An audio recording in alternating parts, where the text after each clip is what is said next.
For the past 10 years, 20 years, 30 years, Nigeria has been having challenges that are beckoning and waiting for answers and solutions.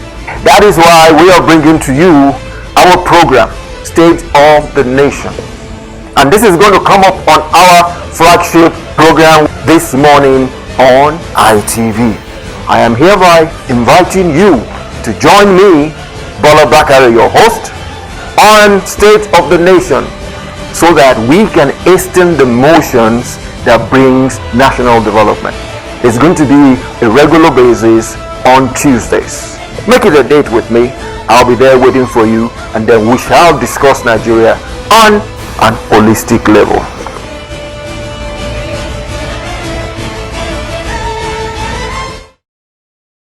Welcome to our lofty program, State of the Nation, where we hasten the motions for national development. And I will tell you something this morning.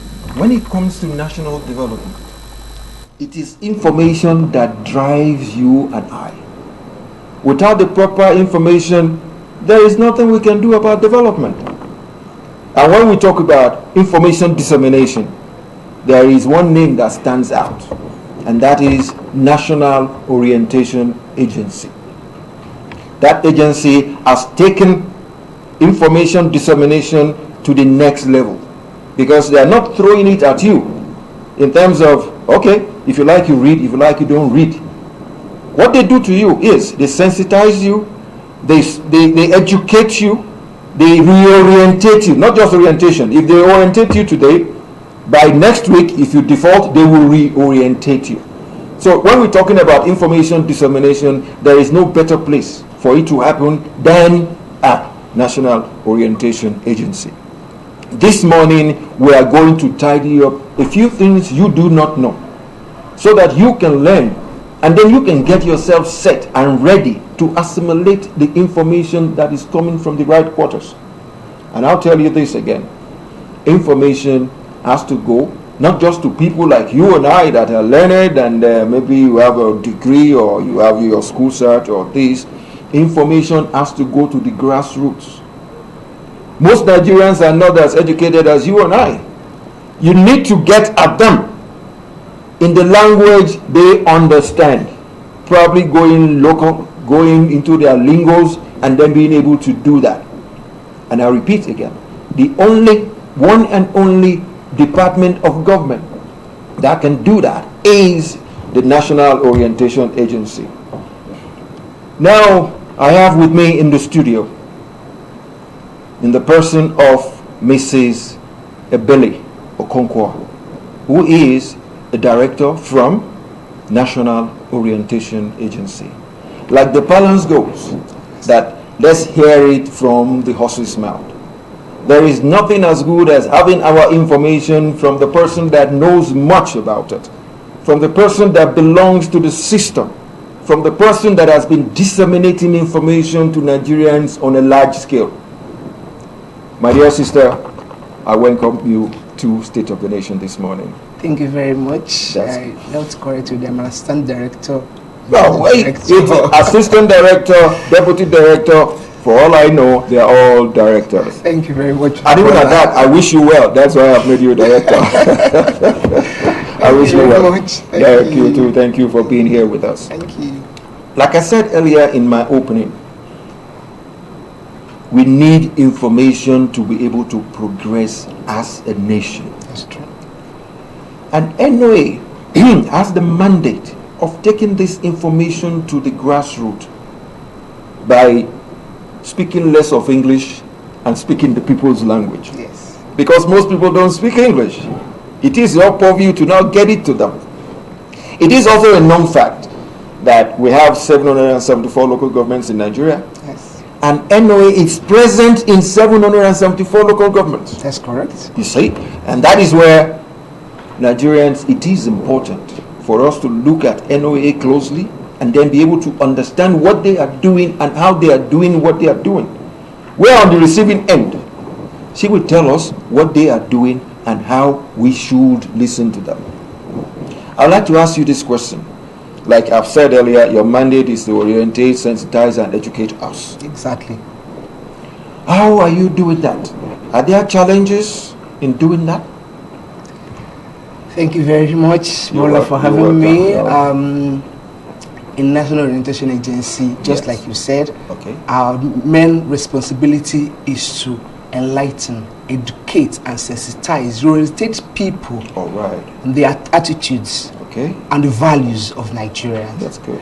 And how we do that is we have, like you said, our presence are felt in the 774 local governments of Nigeria. That's great. And our staff strength is where lies our strength. Because our staff in all those local government areas, they speak the language of the people. Yes, very essential. They speak the dialect of the people they work with, and so that makes our job not too difficult in those areas, because when you're in this local government and you speak their language, they tend to trust you. They tend to trust you. Yes, the trust comes in, and then the program you're doing, they will be part of it because you speak their language and they trust you. They can come to you with their needs, whatever you have, and then you get this need, send it back to the government, and that helps government to formulate their policies, programs, and activities in order for the citizens to benefit from it. Yes, policies of the government. That's good. That's really good. That at least you're beginning to educate me too along those lines. I'm enjoying it, because now that the element of trust has been built at that grassroots level by your staff being able to speak the local language. Yes. I would know one thing. I don't delude myself. If you're doing something good and you're achieving therein, I haven't seen any good thing that comes cheap. How are you managing in terms of, because there are instances where there's a delay in salaries, and I want to think in terms of people that have their headquarters in Abuja and at the same time they are present in 774 local governments. It takes communication to get across to them. And I'm sure probably you have about 500, maybe how many in a local government? 5 or 10? We have about 10. 10. Can you imagine that? That's a sizable number. Yes. And then what I'm looking at is you have to communicate with them on a regular basis, and they have to revert back to Abuja for feedbacks. Is there any financial constraints in your operations? Our operations in NO is 3 tiers. We have the national headquarters, which is national directorate, and then we have the state directorate, and then we have local government. So it's easy to flow. The communication flows down from national to state and then to LGAs. Exactly. So it's easy to get the COMOs. Yeah, that's our community officers. Yes, community officers and mobilization officers. All right. Yes, community orientation and mobilization officers. We have them, and they go to the grassroots. Immediately anything happens, they send it back to the state directorate, and the state directorate takes it straight to the national. And you know that nowadays communication has been made so easy. That's right. By the communication. So whatever is happening there, you're already seeing it. You see that in the social media, you pick up your phone, you call. It's not like in those days where you have to wait exactly. Any activity that is happening that NOA needs to know, I'll get back to people so that the national headquarters will feed back the government is immediately disseminated immediately. So information flow is not difficult for us at all. That's a fine one, because let me now move into the next angle. There are from facts and figures, we know there are close on maybe 400 or 500, at times some people say 600 MDAs in Nigeria. And from what I know about information dissemination, most of them cannot, I repeat because I'm sure I did a research, cannot disseminate information to the grassroots. All they do is they disseminate information to people like me that probably speak English. I can listen to the radio, I can read the newspapers. But I am happy that your own agency goes down, speaks the language, stays with the people, build up their trust. I am expecting those 400, 500, or 600 MDAs to use the facilities of NOA. Are they coming to you to use your facilities? And if they are coming, are they paying for your facilities if you don't have the funds? No, this is not a joking matter, because every MDA, they have votes for their media departments. And in most cases, the media departments cannot get to the grassroots. They will have to end up by coming to NOA, because lately I have heard people say once the information does not get to the people are quick to say, what is NOA doing? Let me throw you that question. What is NOA doing? Yes. When somebody coughs in his bedroom, he says, what is NOA doing? But NOA is doing a lot. NOA is doing a lot. Sensitize Nigerians on what is going on, information dissemination. That's right. Like you said about the MDAs, yes, we are partnering with so many NDAs to get information there to the people. Okay. But you also know that when it comes to funds, NOA is limited. We can't do everything. That's so we leverage on the funds we have. And so these MDAs, are the funds enough? Say it as it is. Is it enough? You know why I'm asking that question? You might not be in a position to give me a straight answer because of your position. But when someone is sending you on an errand, which most MDAs do, anything crops up, MDA should be doing that. Anything crops up, NOA should be doing that. Whereas they have their own media department in their own offices, and they cannot achieve that. When they give you a job to do on their behalf, is there a collaboration that is both financial and intellectual? Yes. Most MDAs, well, it depends on which MDAs. Some may be reluctant, because they have their own media outlet, but they do not have the reach that NOA has. That's the thing. But we partner with most MDAs, and then they fund the program. NOA brings their own part so it's not like entirely they'll give you everything. You know the way it is now. Right. So whatever you need to do your job, all you know that the job must be done. Yes, people must be informed. People must be abreast of what is going on in the nation. Okay. Yes, NOA has been doing its best to make sure that information reach out to people. Okay. In fact, NOA has been partnering with so many people. Like last week, NOA had this political summit. Okay. Where they invited political parties to talk about election. You want to sensitize them because no politicians are rough people. They like to fight.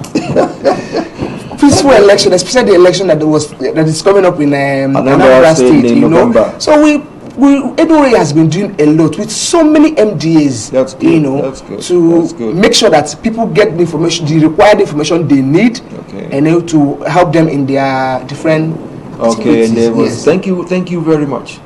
You see, as much as you're doing a fantastic job, a human's job, I would like to throw one thing at you. There are places in Nigeria they called ungoverned areas.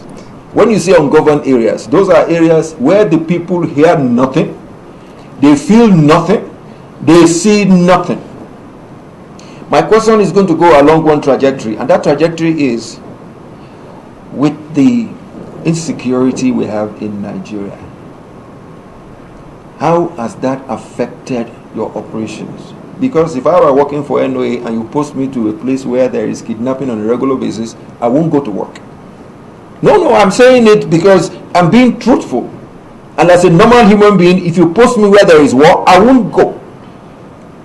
So with people that we call people that are living in ungoverned areas, it shows that the security architecture there is not too good. Security is not your purview. There are some if this kind of instance happen, how do you, if it's a challenge, let's hear the challenge. If you found solutions to it, how to get across to the people, let us know. How do you get to people that are so out of reach? You know that NOA partners with security outfits. Okay, that's what I'm driving at. NOA partners with most security outfits. Okay, that's and then they give you information. Okay, that's good. The security outfits gives NOA information which they disseminate to people. Okay. So NOA will be able to tell you, please do not go to and so area because of the danger disseminate in that place. Yes, Please, yes. this is going to, because most times these security agencies, they get information. Okay. They know about some of these things. They also inform, because we synergy with security outfits. So they tell you, they say, before you travel, don't go so and so, or tell so and so person that this is what is going to happen. And NOA in terms tells people, please do not go to so and so place. Do not do this. Do not do that. Do not travel. Do not use at different times. So that it will help keep people safe. If it is they say do not go out of your house, please stay indoors for so and so reason. So NOA partners with security outfits that also help give them information which they also disseminate to the people. Oh, that's a good one. You see, you've just allayed my fears, because my fear is, I told you, as a normal human being, if it's a war zone, I am not going anywhere. But you've just said it the way it is, that you have a kind of synergy with the security outfits, with our security architecture that guides you, that say, oh, this is the time to go here, this is the time not to go, this is the time to keep your information, we'll keep it till tomorrow when we're sure you can disseminate it to the people. Thank you for that. Another aspect I'm looking at is the human factor. It is not the purview of NOA, but it is part of the challenges you will meet on your beat. And that challenge is, how do you orientate, sensitize, educate somebody who is hungry, who is homeless, who is displaced, who is unemployed? Take it from two angles. Somebody who is hungry and homeless, like they say, a hungry man is an angry man. It takes a lot of psychological well-being, or the psychological aspect of it, for you to be able to get across to that kind of person. But let me just put them together in one word: people that are disenfranchised, no food, no home, and then unemployed. You know, they have something at the back of their minds. They don't feel like Nigerians.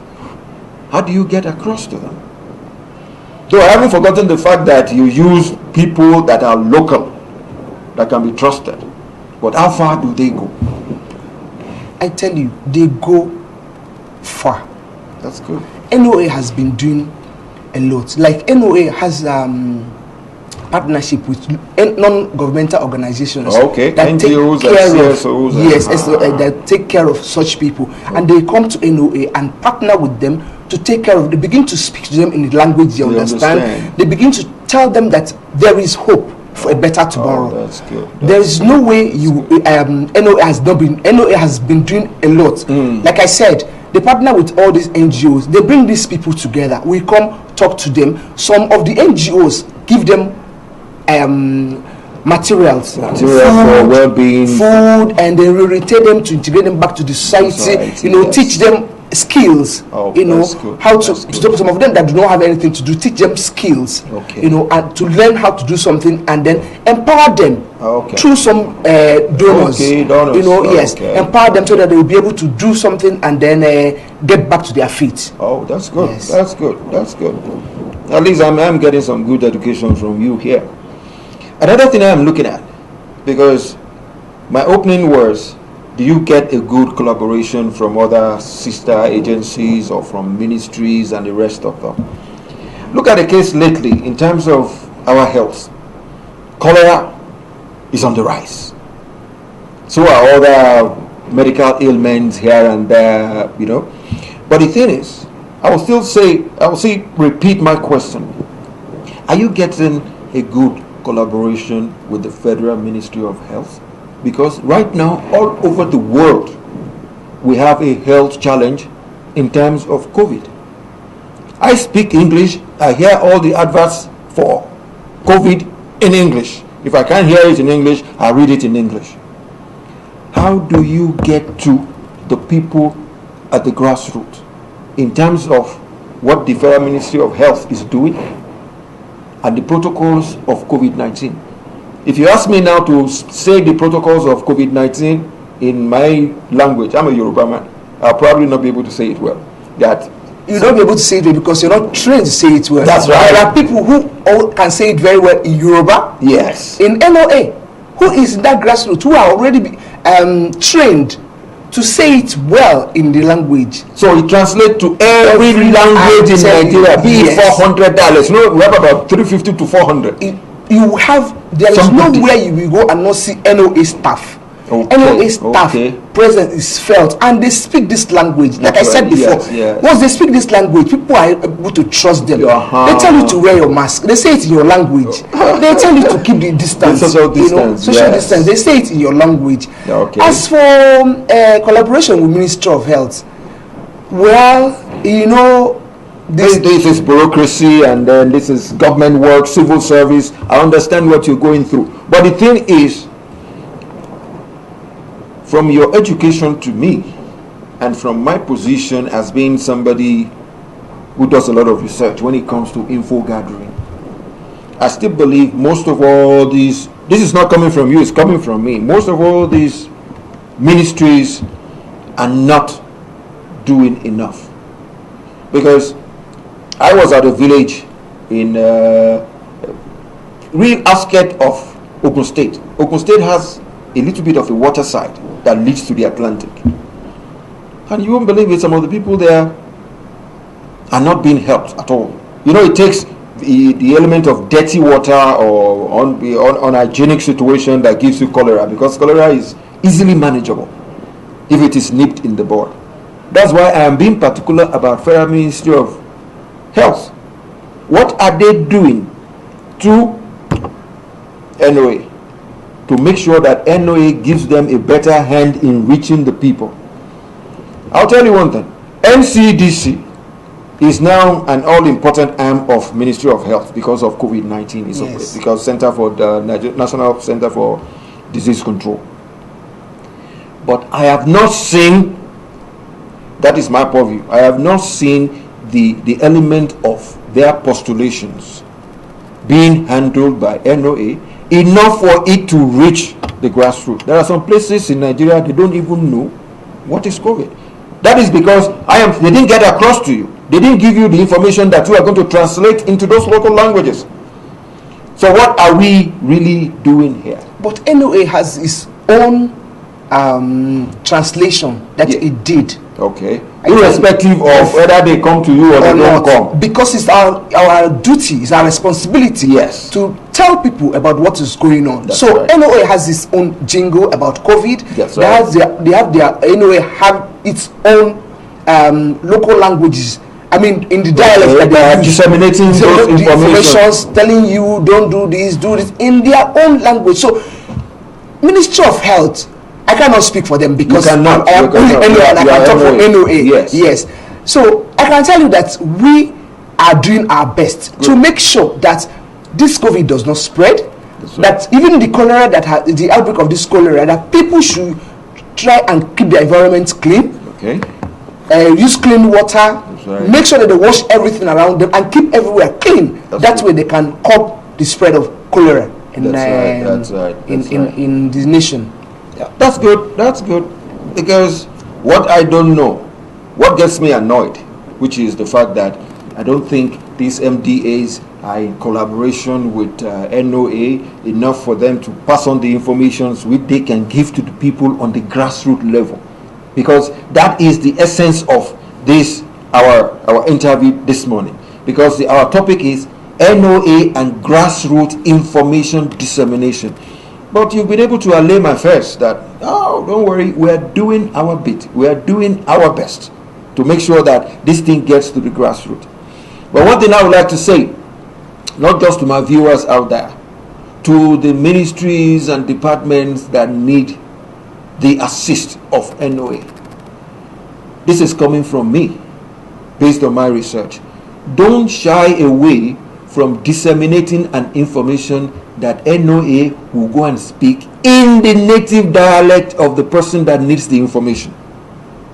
Most of you ministries, you don't go beyond the national level and state levels, and in most cases in English and our 3 or 4, 5 major languages.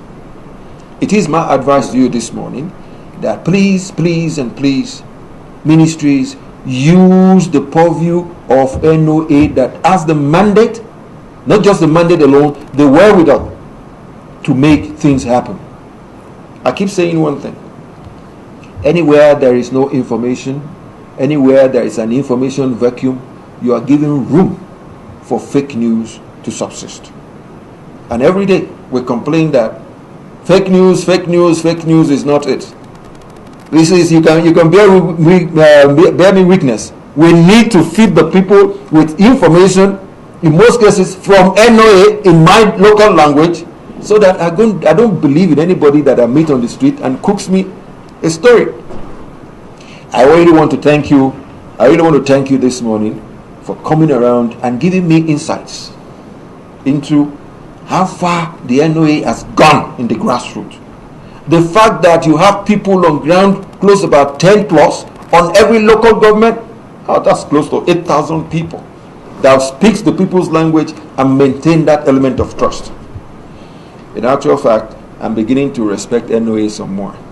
I am not, well, before I was one of those that will say, what is NOA doing? But now you've been able to educate me about what NOA is doing, and then I'm glad that you are here today. To my viewers, that has been Mrs.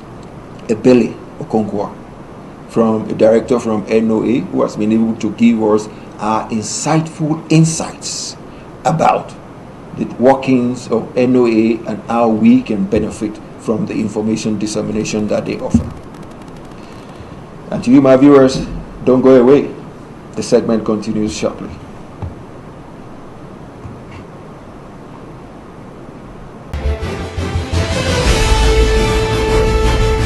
For the past 10 years, 20 years, 30 years, Nigeria has been having challenges that are beckoning and waiting for answers and solutions. That is why we are bringing to you our program, State of the Nation. And this is going to come up on our flagship program this morning on ITV. I am hereby inviting you to join me, Bola Bakare, your host, on State of the Nation, so that we can hasten the motions that brings national development. It's going to be a regular basis on Tuesdays. Make it a date with me. I'll be there waiting for you, and then we shall discuss Nigeria on an holistic level.